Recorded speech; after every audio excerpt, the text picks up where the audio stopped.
Tomaž, mami je klicala in vprašala, če se kaj učiš. Učim? Pa si za počitnice. Ja, menda sta se zmenila, da delaš neke vaje za amerikanščino, da ti grejo jeziki bolj slabš, pa da sta se zmenila, da delaš vaje, da ne boš vsega pozabil. A ja, za angleščino misliš? Ja, vaje imam na telefonu. In ker nima Wi-Fi-ja, jih pač ne moram delati. Ah, boš vsaj en teden rešen te tehnologije tukaj. Ti kar ber knjigo o Ignaciju, jaz bom pa že mami povedala, zakaj se nisi učil amerikanščine. A res? Hvala, babi. Z veseljem. Sicer je šola pomembna.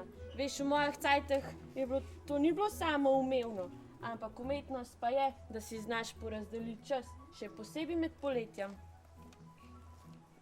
V Jeruzalemu Ignacij ni smel ostati, ker muslimani romarjem niso dovoljevali bivati tam. Zato se je vrnil domov v Španijo. Ker je postal zelo goreč za oznanjevanje, je odšel na trge in ulice ter govoril o Jezusu. Lahko si predstavljamo, da so ga ljudje v začetku malo čudno gledali. Vedno moramo živeti tako, kot da je vse odvisno od nas, ampak upati pa tako, da je vse odvisno od Boga. Če bomo tako živeli in tako učili svoje otroke... Kdo pa si ti, da nam govoriš, kako naj živimo in vzgajamo svoje otroke? Si sploh posvečen? Si duhovnik? Si sploh kaj študiral? Ne, nič nisem. Sem le Božji služabnik, ki govori, kar mu srce in razum pravita, da je Božja volja. Kako naj ti sploh zaupamo, če niti teologije nisi študiral? Kako? Kako v tem svetu, kaj če učiš napačno vero? Sploh v tem svetu, ko si marsikdo stvari razlaga po svoje. Kako naj ti verjamemo? Nič svojega ne govorim, samo to, kar je govoril Jezus. In tudi v njegovem imenu ti odpuščam te besede, s katerimi me žališ. Ti boš meni odpuščal grehe, ti grešiš, ne jaz, ti bom že dal. Dovolj! Tega človeka poznam, bil je moj poveljnik. Kaj pa si, da se boš takole obnašal do njega, si čisto brez časti. Kaj se je zgodilo, da vitez prepozna tega berača? In to še krivoverca po vrhu.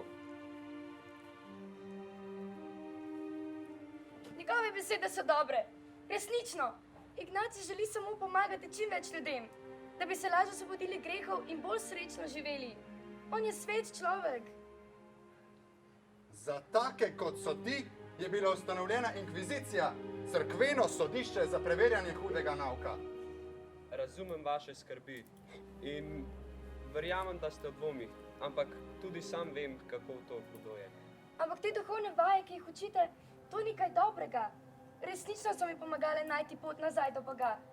Ne nehajte dajati duhovnih vaj. Veliko dobrega lahko naredite za veliko ljudi. Ampak zahvala ne gre meni, temveč Bogu in Svetemu Duhu. Dovolj je, dovolj smo slišali. Gremo nazaj na delo. Šu! Poveljnik Lojolski, dolgo se že nisva videla. Slišal sem, da si opustil viteško službo, ampak nisem pa vedel, da želiš postati pridigar. Ja, kar nekaj let je že minilo. Svojega prejšnjega življenja se skoraj nič več ne spomnim.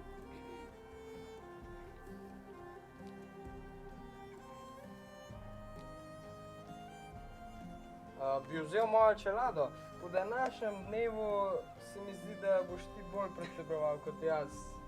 Hvala za ponudbo, ampak čelada ne koristi glavi, če pa v njej ni nič. Moram dokončati študij teologije, saj me bo le znanje rešilo pred dvomi množicam in njihovimi napadi. Ja, slišal sem, da so v Parizu dobre univerze, tudi za teologijo. Veš, tudi sam sem razmišljal o Parizu. Če je Božja volja, bom že prišel tja. Najbolje je, da se kar takoj odpravim. Z Bogom! Varno potuj, pa srečno!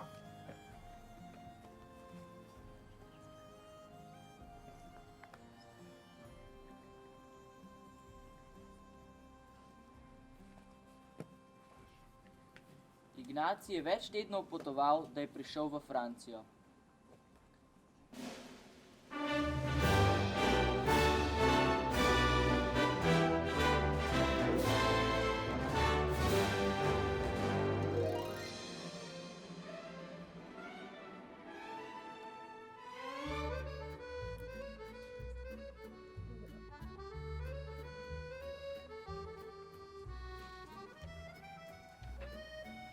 je to.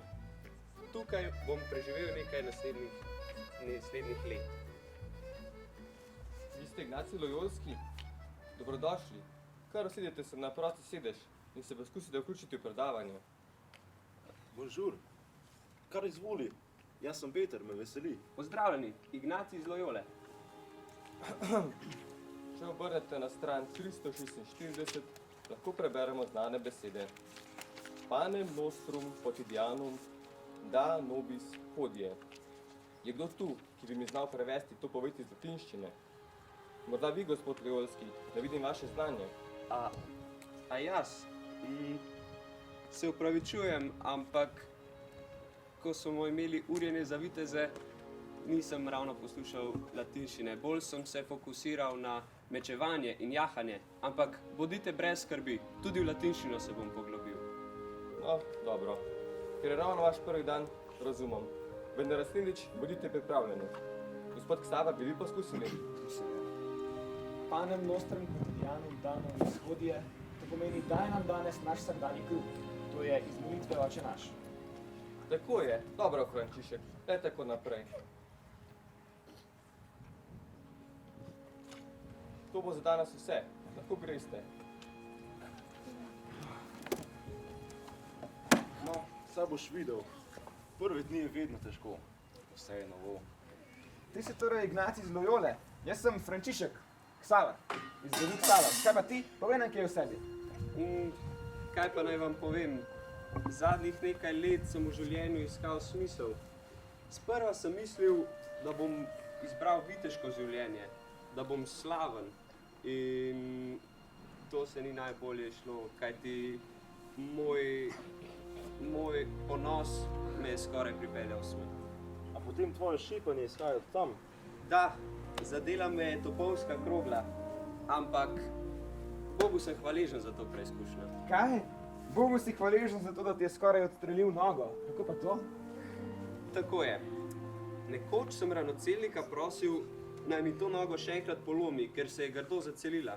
In po istem smislu je Bog zlomil mojega duha. Ampak na mojo srečo je Bog veliko boljši zdravnik kot pa človek. Ignacij, veš, res čudi me, da nisi ti že duhovnik. Govoriš kot nekdo, ki ima že ogromno izkušenj z duhovnim življenjem. Ah, ne, to pa ne. Samo čim več ljudi želim pripeljati k Bogu. Zato pa sem prišel tu študirati teologijo. Ja, ampak se boš mogel še veliko učiti, da boš do tega lahko prišel. Ste veš, kako je? Strogi učitelji ne spustijo vsakega skozi. Ja, verjamem, da bo težko, ampak mi bo uspelo. To pa zato, ker to ni samo moja želja, ampak je tudi Božja volja. Verjamem, da mi bo pomagal, kot mi je pomagal že čez celo življenje.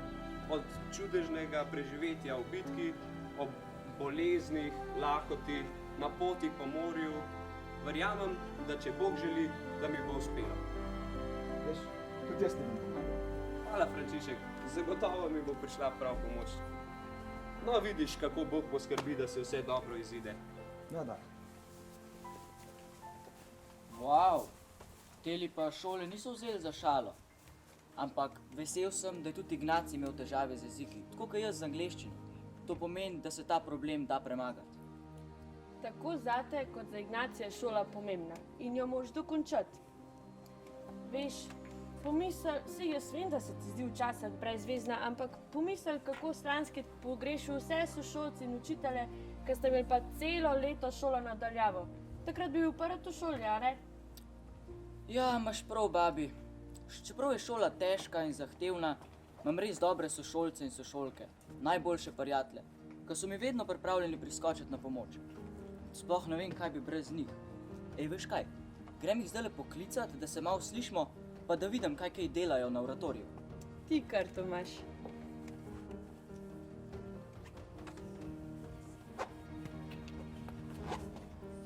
Nekateri prijatelji ti ostanejo zvesti celo življenje.